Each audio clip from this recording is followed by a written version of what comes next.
સૂર્ય કપનું છેલ્લું વાક્ય તમે એવું બોલ્યું કે આ બે ભાષાના જે વાક્ય છે તે કરી સૂર્ય કપનું છેલ્લું પૂરે કહા પૂરી કરી પછી ચાલુ કરી દઈશું.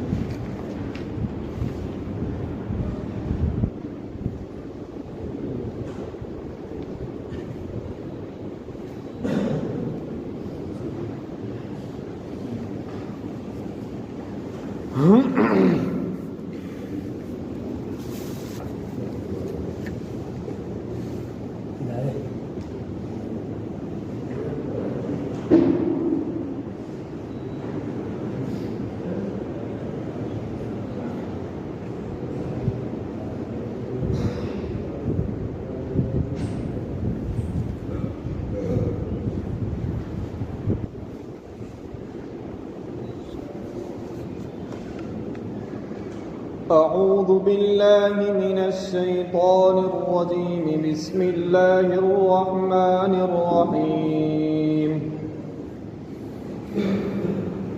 يا أيها الذين آمنوا لا تقدموا بين يدي الله ورسوله واتقوا الله إن الله سميع عليم.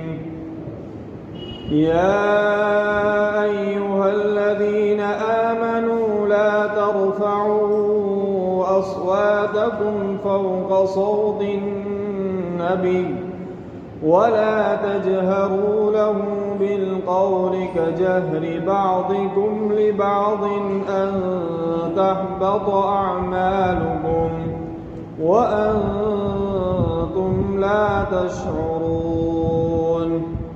إن الذين يغضون أصواتهم عند رسول الله أولئك الذين امتحن الله قلوبهم للتقوى لهم مغفرة وأجر عظيم. صدق الله العظيم.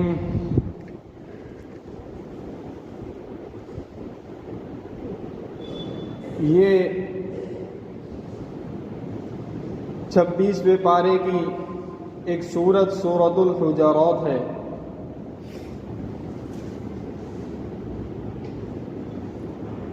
نزول قرآن کے اعتبار سے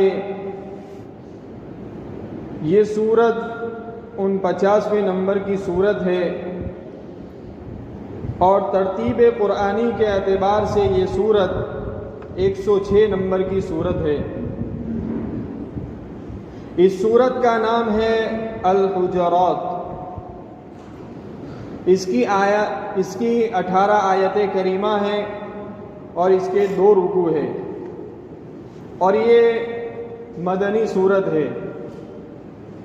شروع ہی کے اندر آپ کو یہ بات بتائی گئی تھی کہ مکی اور مدنی سورت کا اصول یہ ہے کہ جو سورت، کیونکہ نبی کریم صلی اللہ علیہ وسلم کی زندگی کے 2 پہلو ہیں، ایک مکی زندگی اور ایک مدنی زندگی. تو جو بھی سورت ہجرت سے پہلے نازل ہوئی اس سورت کو مکی سورت کہا جاتا ہے، اور جو سورت ہجرت کے بعد نازل ہوئی چاہے وہ کسی بھی جگہ کے اوپر نازل کیوں نہ ہوئی ہو اس کو مدنی سورت کہا جاتا ہے. تو یہ سورۃ الحجرات جو ہے وہ مدنی سورت ہے. بہت ساری قرآن پاک کے اندر ایسی آیتیں موجود ہیں جو قریب مکہ کے قریب نازل ہوئی ہے، لیکن چونکہ وہ ہجرت کے بعد نازل ہوئی ہے اس لیے اس کو مکی نہیں بلکہ مدنی کہا جاتا ہے. اور بہت ساری ایسی آیتیں اور صورتیں ہیں جو مدینہ کے قریب نازل ہوئی ہے لیکن چونکہ ہجرت سے پہلے نازل ہوئی ہے اس لیے اس کو مکی صورت کہا جاتا ہے. تو اصول یہ ہے کہ جو صورت جو آیت ہجرت سے پہلے نازل ہوئی ہو اس کو مکی کہا جائے گا اور جو صورت ہجرت کے بعد نازل ہوئی ہو اس کو مدنی کہا جائے گا. اس صورت کے اندر 18 آیتیں کریمہ ہیں. اس صورت کا ایک اجمالی خاکہ آپ لوگوں کے سامنے اور آپ کے ذہن میں ہونا چاہیے کہ اس صورت کی 18 آیت ہے. اس 18 آیت کے اندر حق سبحانہ و تعالیٰ نے پہلی 5 آیتوں کے اندر مقام نبوت کو بتایا ہے. اللہ کے رسول صلی اللہ علیہ وسلم کا مقام کیا ہے. اس کے بعد کی 4 آیتوں کے اندر حق سبحانہ و تعالیٰ نے مقام صحابہ کو بتایا ہے کہ صحابہ کا مقام کیا ہے. اس کے بعد کی 3 آیتوں کے اندر اللہ تبارک و تعالیٰ نے مقام اخوت کو بتایا ہے، یعنی مسلمان آپس میں ایک دوسرے کا بھائی ہے. اس کے بعد کی 1 آیت کے اندر اللہ تبارک و تعالیٰ نے مقام انسانیت کو بتایا ہے. تو 5 4 3 1 5 4 9 9 3 9 3 12 اور ایک مقام انسانیت 13 اور رہی گئی 5 آیتیں. ان 5 آیتوں کے اندر اللہ تبارک و تعالیٰ نے ایمان اور اسلام کو سمجھایا ہے. آپ ذرا غور کیجئے قرآن پاک کے معجزات کے اوپر کہ ایک 18 آیتوں کے اندر حق سبحانہ و تعالیٰ نے اخلاق و آداب کا پورا باب اس کے اندر سمو کر رکھ دیا ہے. گویا یوں کہیے کہ سمندر کو کوزے میں رکھ دیا ہے. یہ صورت اتنی جامع صورت ہے کہ اخلاق و آداب کے سارے قواعد اور قوانین کو اللہ تبارک و تعالیٰ نے اس صورت کے اندر بتا کر رکھ دیے ہیں. اس صورت کا نام ہے الحجرات. حجرات یہ حجرتن کی جمع ہے اور حجرتن کے معنی آتے ہیں گھر کے، کمرے کے. اللہ کے رسول صلی اللہ علیہ وسلم کی چونکہ 9 بیویاں تھی، 9 کمرے ایک ساتھ بنے ہوئے تھے حجرے، اور وہ حجرے بھی لکھا ہے کتابوں کے اندر کہ جو چھت والا حجرہ تھا اس کی اونچائی 8 ہاتھ تھی اور اس کا صحن بھی 8 ہاتھ کا تھا. اور جو دروازہ تھا ان کمروں کا وہ اس طرح ہمارے گھروں کی طرح نہیں تھا لکڑے کا، بلکہ ایک کالے رنگ کا موٹا سا کپڑا لٹکا دیا گیا تھا بطور پردہ کے. یہ تھی ہمارے آقا صلی اللہ علیہ وسلم کو زندگی گزارنے کی جگہ. صحابہ کرام فرماتے ہیں کہ ہمیں جب کسی موقع کے اوپر حجرے کے اندر داخل ہونے کا موقع ملا، ہم حجرے کے اندر گئے تو ہم اپنا ہاتھ اونچا کرتے اور اس کی چھت آ جاتی تھی. ہم اپنا ہاتھ اونچا کرتے اور اس کی چھت آ جاتی تھی. چنانچہ آج جو گنبد خضرا ہے، گنبد خضرا جہاں بنا ہوا ہے وہ حضرت عائشہ رضی اللہ تعالی عنہا کا حجرہ ہے، اور جس کے اوپر ہم کھڑے ہو کر صلاۃ و سلام پڑھتے ہیں وہ حضرت ام سلمہ رضی اللہ تعالی عنہا کا حجرہ ہے.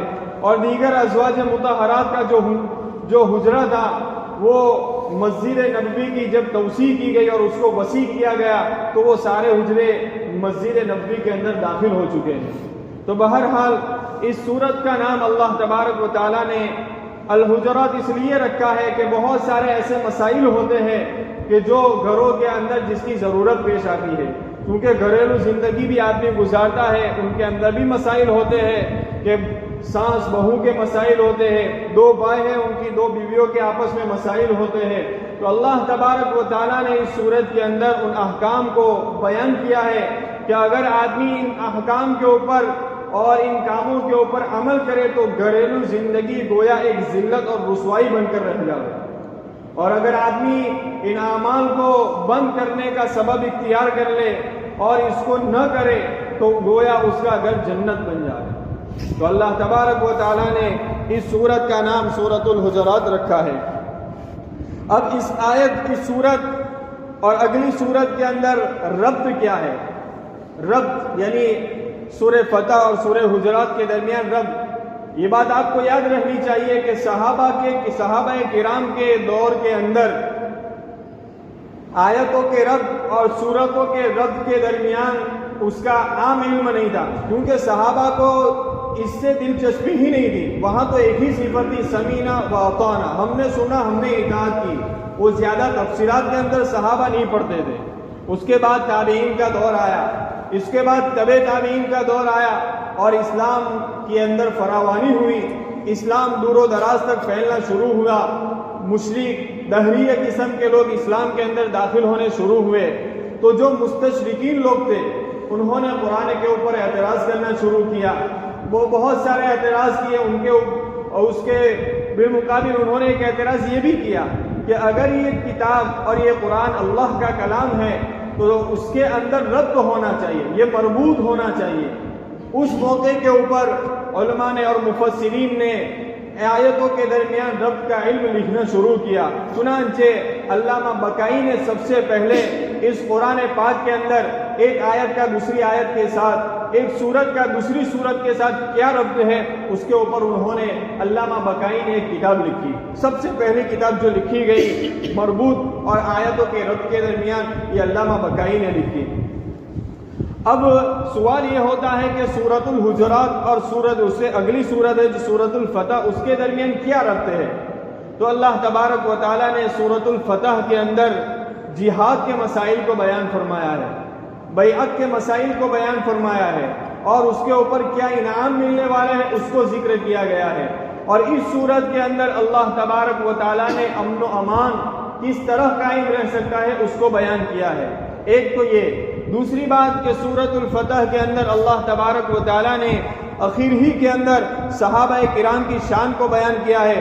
والذین معہ اشداء علی الکفار رحماء بینہم تراہم رکعا سجدا وغیرہ کہ ان کی مثال تورات میں بھی ہے، انجیل میں بھی ہے۔ مقام مقام صحابہ کو بتایا گیا ہے کہ مقام صحابہ کا مقام کیا ہے، اور اس صورت کے اندر حق سبحانہ و تعالیٰ نے ان کو بتایا گیا ہے کہ ان اعمال کو بتایا ہے کہ جن کے کرنے سے آدمی اپنی شان سے گھٹ جاتا ہے، اپنی شان سے نیچے اتر جاتا ہے، ان اعمال کو اللہ تبارک و تعالیٰ نے اس صورت کے اندر بتایا ہے۔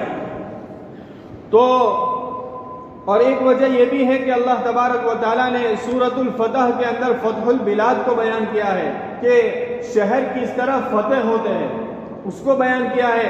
اور اس صورت کے اندر اللہ تبارک و تعالیٰ نے ان اعمال و احکام کو بیان کیا گیا ہے کہ وہ فتح باقی کس طرح رہ سکتی ہے، وہ فتح اپنے اعتبار سے باقی کس طرح رہ سکتی ہے، اس کو اللہ تبارک و تعالیٰ نے یہاں پر بیان فرمایا ہے۔ چنانچہ اس سورت کی سب سے پہلی آیت ہے یا ایھا الذین آمنوا لا تقدموا بین یدی اللہ ورسولہ واتقوا اللہ، اے ایمان والو اللہ اور اس کے رسول سے تقدم نہ کرو اور تم اللہ سے ڈرو، ان اللہ سمیع علیم، بے شک اللہ تبارک و تعالیٰ سننے والا اور جاننے والا ہے۔ یہاں پر یہ سوال پیدا ہو سکتا ہے کہ یہاں پر اللہ تبارک و تعالیٰ نے تقدم کے لیے اللہ نے اپنے بین یدی اللہ و رسولی کہ اللہ اور اس کے رسول، تو اللہ سے کیا مراد ہے؟ دراصل اس کا جواب یہ ہے کہ اللہ تبارک و تعالیٰ تو صرف اور صرف اللہ کے رسول صلی اللہ علیہ وسلم ہی کے تقدم کو بیان کرنا چاہتے تھے، لیکن عظمت کے اندر اللہ تبارک و تعالیٰ نے اپنے نام کو بھی ظاہر کر دیا اور اس بات کی طرف اشارہ کر دیا کہ اگر میرے نبی سے آگے تقدم کرو گے تو گویا یوں سمجھ دو کہ تم نے مجھ سے تقدم کیا، تم نے مجھ سے تقدم کیا۔ اس بات کی طرف اللہ تبارک و تعالیٰ نے اشارہ فرمایا ہے۔ تقدم یعنی اللہ کے رسول صلی اللہ علیہ وسلم سے کسی بھی قول اور کسی بھی فعل کے اندر آگے نہ ہونا چاہیے۔ دراصل اس آیت کا شان نزول یہ ہے کہ ایک قبیلہ بنو تمیم یہ دوپہر کے وقت اللہ کے رسول صلی اللہ علیہ وسلم کی خدمت میں ایک مسئلے کے سلسلے میں آئے، اور وہ مسئلہ یہ تھا کہ ان قبیلے والے کے اوپر کس کو حاکم بنایا جائے۔ تو مجلس کے اندر حضرت ابو بکر صدیق، حضرت عمر وغیرہ بیٹھے ہوئے تھے، تو حضرت ابو بکر صدیق رضی اللہ تعالیٰ عنہ نے قعقاع ابن معبد کے متعلق رائے دی کہ ان کو حاکم بنا دیا جائے۔ حضرت عمر رضی اللہ تعالیٰ عنہ نے اقرا بن حابس کے متعلق رائے دی۔ اب حضرت ابو بکر صدیق رضی اللہ تعالیٰ عنہ نے حضرت عمر سے کہا کہ ہر وقت آپ میری مخالفت ہی کرتے ہیں۔ حضرت عمر رضی اللہ تعالیٰ عنہ نے فرمایا کہ ہرگز میری آپ کی مخالفت کی نیت نہیں تھی۔ چنانچہ آپس میں ایک دوسرے کی تھوڑی آواز بلند ہونے لگی۔ اس موقع کے اوپر اللہ تبارک و تعالیٰ نے یہ آیت نازل فرمائی کہ اللہ اور اس کے رسول جب مجلس کے درمیان بیٹھے ہوئے ہو تو تم کو کوئی حق نہیں ہے کہ تم اللہ کے رسول صلی اللہ علیہ وسلم سے تقدم کرو۔ آپ اللہ کے رسول کے جواب کا انتظار کرتے، آپ کو حق نہیں ہے کہ آپ بولیے. جب تک اللہ کے رسول صلی اللہ علیہ وسلم کسی قرائن سے یا کسی کو یوں نہ کہے کہ آپ جواب دیں، تب تک کسی کا کوئی حق نہیں ہے کہ اللہ کے رسول صلی اللہ علیہ وسلم سے تقدم کرے، نہ قول کے اندر نہ فعل کے اندر. اسی طرح اگر اللہ کے رسول صلی اللہ علیہ وسلم چل رہے ہو تو کسی کو یہ حق نہیں ہے کہ اللہ کے رسول سے آگے چلے. اگر مجلس کے اندر اللہ کے رسول کھانے کے لیے بیٹھے ہوئے ہیں تو کسی کا حق نہیں ہے کہ اللہ کے رسول صلی اللہ علیہ وسلم سے پہلے کھانے کو شروع کرے. تو اللہ کے رسول صلی اللہ علیہ وسلم سے تقدم جائز اور درست نہیں ہے. چنانچہ یہاں پر اسی کو بیان کیا گیا، اور جہاں کہیں بھی تقدم ہوا وہاں پر نقصان ہی ہوا، اور جہاں اللہ کے رسول صلی اللہ علیہ وسلم کی اطاعت اور فرما برداری ہوئی وہاں پر اللہ رب العزت کی مدد شامل حال ہوئی. چنانچہ غزوہ احد کا موقع، غزوہ احد کے موقع کے اوپر جب ابو سفیان اس وقت ایمان نہیں لائے تھے، جب ابو سفیان 3000 لشکروں کے ساتھ مدینہ کے قریب پہنچا، نبی کریم صلی اللہ علیہ وسلم کو اطلاع ملی، نبی کریم صلی اللہ علیہ وسلم کو اطلاع ملی کہ ابو سفیان لڑائی کے لیے آ رہا ہے. اللہ کے رسول صلی اللہ علیہ وسلم کی چاہت اور منشا یہ تھی کہ مدینہ میں رہ کر لڑائی کی جائے، مدینہ سے باہر نہ جایا جاوے، اور جو بوڑھے صحابہ تھے ان کے بھی منشا اور ان کی بھی رائے یہی تھی. لیکن جو جوشیلے نوجوان صحابہ تھے وہ یوں چاہتے تھے کہ نہیں، مدینہ سے باہر نکل کر لڑائی کرنی چاہیے، مدینہ سے باہر نکل کر لڑائی کرنی چاہیے. ان کی رائے یہ تھی. جمعہ کا دن تھا، اللہ کے رسول صلی اللہ علیہ وسلم نے جمعہ کی نماز ادا کی. جمعہ کی نماز ادا کرنے کے بعد اللہ کے رسول گھر تشریف لے گئے. اللہ کے رسول گھر تشریف لے گئے تو جو بڑے صحابہ جن کی رائے یہ تھی کہ مدینہ میں رہ کر ہی لڑائی کیا جاوے، وہ ان نوجوان صحابہ کو سمجھا رہے تھے جو یوں کہتے تھے کہ نہیں، مدینہ سے باہر نکل کر لڑائی کی جاوے. تو یہ بوڑھے صحابہ ان کا ذہن بنا رہے تھے کہ اگر ہم مدینہ سے باہر نکل کر اگر جنگ کریں گے اور ان کو پتہ چل جائے گا تو یہ لوگ سیدھے مدینہ کے اوپر حملہ کریں گے اور ہمارے جو بچے ہیں، ہمارے گھر ہے اور ہماری عورتوں ہیں، ان کو نقصان پہنچائیں گے. اس لیے بہتر یہی ہے کہ ہم یہاں مدینہ میں رہ کر ہی ان کے ساتھ لڑائی کی جاوے. چنانچہ اسی درمیان یہ بات چل رہی تھی اور ان نوجوانوں کا ذہن بھی بن چکا کہ نہیں، ان کی بات بھی صحیح ہے کہ مدینہ میں رہ کر ہی لڑائی کی جاوے. چنانچہ نبی کریم صلی اللہ علیہ وسلم گھر سے زیرہ پہن کر تشریف لائے، اور تو ان نوجوان صحابہ نے کہا اللہ کے رسول آپ کی جو منشا اور چاہت ہے اسی کے اوپر عمل کر دیا جاوے. اللہ کے رسول نے فرمایا کہ نہیں، اب مناسب نہیں ہے کہ ایک نبی جب زیرہ پہن لے تو بغیر جہاد اور بغیر لڑ کے اس کو اتار دے. چنانچہ ان کی دل جوئی کے لیے مدینہ سے باہر نکلے. تقدم ہوا، اتنا بڑا نقصان ہوا کہ غزوہ احد میں 70 صحابہ شہید ہو گئے. 70 صحابہ شہید ہو گئے. تو جہاں بھی تقدم ہوا وہاں پر نقصان ہی ہوا، اور جہاں تقدم نہیں تھا وہاں پر اللہ کی مدد شامل حال ہوئی ہے.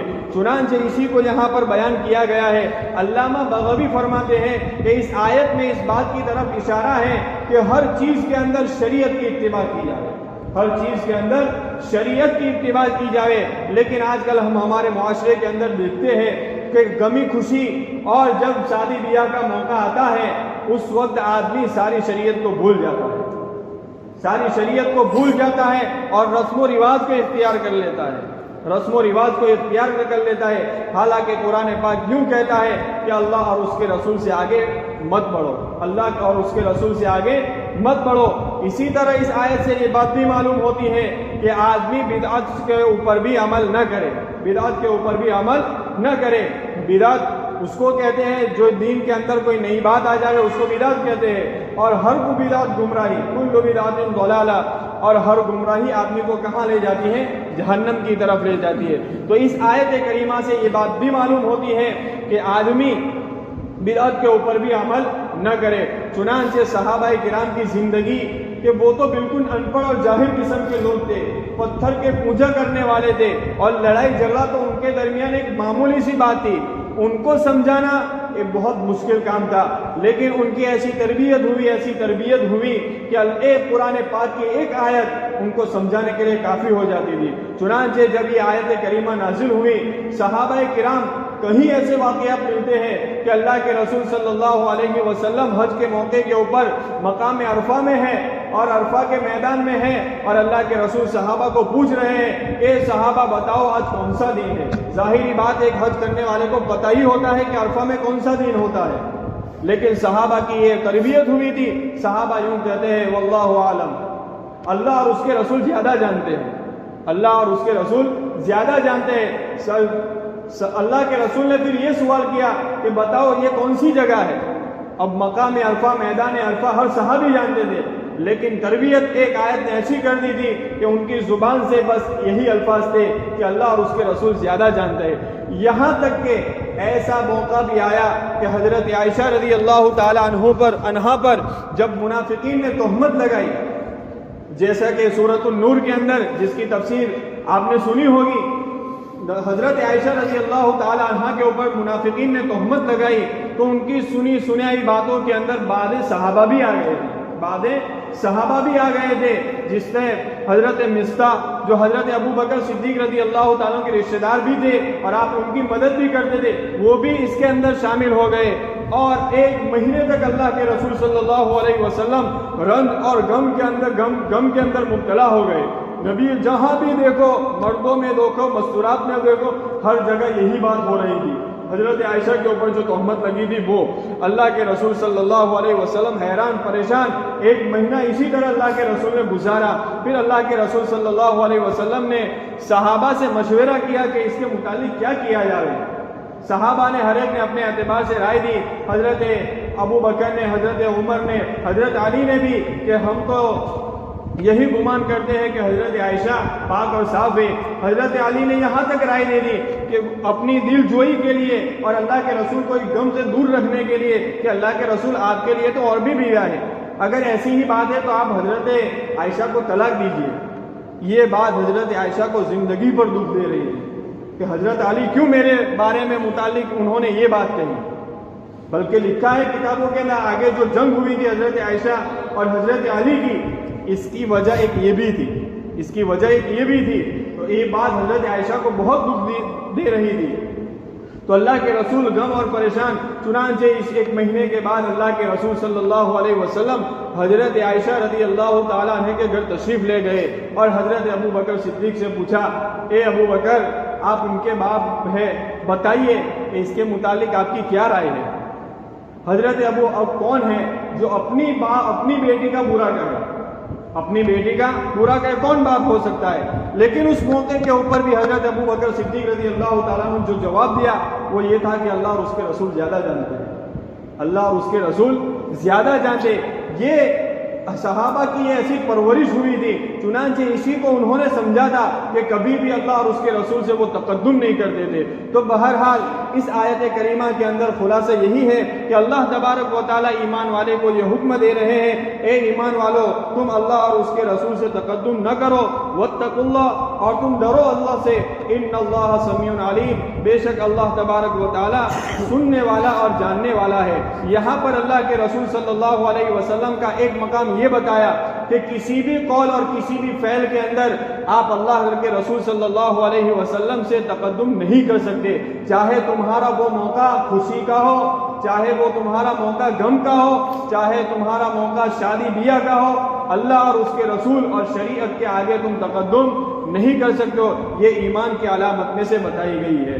بہرحال آگے دوسری نبی کریم صلی اللہ علیہ وسلم کو شان کو بتایا گیا ہے، انشاءاللہ اس کو آئندہ سنیچر تفسیر کریں گے. وآخر دعوانا الحمدللہ.